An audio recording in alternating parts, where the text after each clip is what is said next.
გამარჯობათ, მე ჯილესონის ადმინისტრატორის საბავშვო ვარ და დღეს ამ ვიდეოში გასწავლით როგორ უნდა დავაყენოთ Mozilla Firefox-ზე სპიდიალები.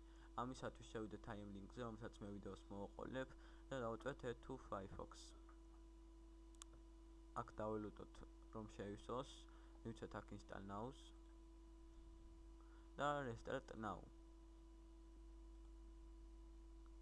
ეხლა შევამოწმოთ. გადავიდეთ ახალ გვერდით.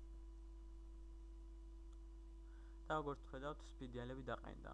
ამ სპიდიალებს მე უკვე საიტები დამატებული მაქვს, ამიტომ აქ წერია თორე ესეც არიალი იქნება. და თუ თქვენ გინდათ სპიდიალების გაზრდა, აწვევით მარჯვენა ღილაკს, შემდეგ Options და აქ რომ წერია 7 დაყენებთ მაგალითად 10 9-ზე. ეს სპიდიალები გაიზრდება. ეს ვიდეო კურსი ამით დამთავრებულია, თუ რამე ვერ გაიგეთ, შემომძანდით ჯილესონის